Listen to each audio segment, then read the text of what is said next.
चल रहा है, ये बिल्कुल ट्रांसपेरेंट तेल हो जाएगा। ये पारे का तेल है जो तिला के लिए इस्तेमाल करते हैं, जिसका मैंने फार्मूला शेयर कर दिया है। ये वो पारे का तेल है।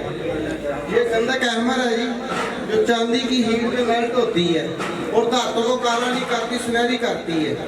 ये भी गंधक तैयार हो गया आपके सामने आगे, 1 पाव गंधक तैयार की थी। और इसके बाद कलमी शोरा, जो बरादा दंगा में फील वाला, ये 3-4 घंटे का अमल होता है। ये बाप वजन चक्कर मार कर टिक्की बन के बैठा हुआ है। इसमें दुनिया की हर रूही चीज कायम होती है। लो ये दुआओं में याद रखें।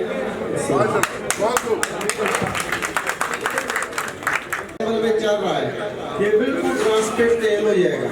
ये पारे का तेल है जो तिला के लिए इस्तेमाल करते हैं, जिसका मैंने फार्मूला शेयर कर दिया है। ये वो पारे का तेल है।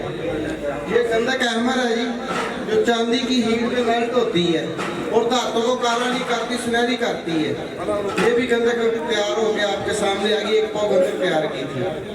और इसके बाद कलमी शोरा, जो बरादा दंगा में फील वाला, ये 3-4 घंटे का अमल होता है। ये बाप वजन चक्कर मार कर टिक्की बन के बैठा हुआ है। इसमें दुनिया की हर रूही चीज कायम होती है। लो ये दुआओं में याद रखें।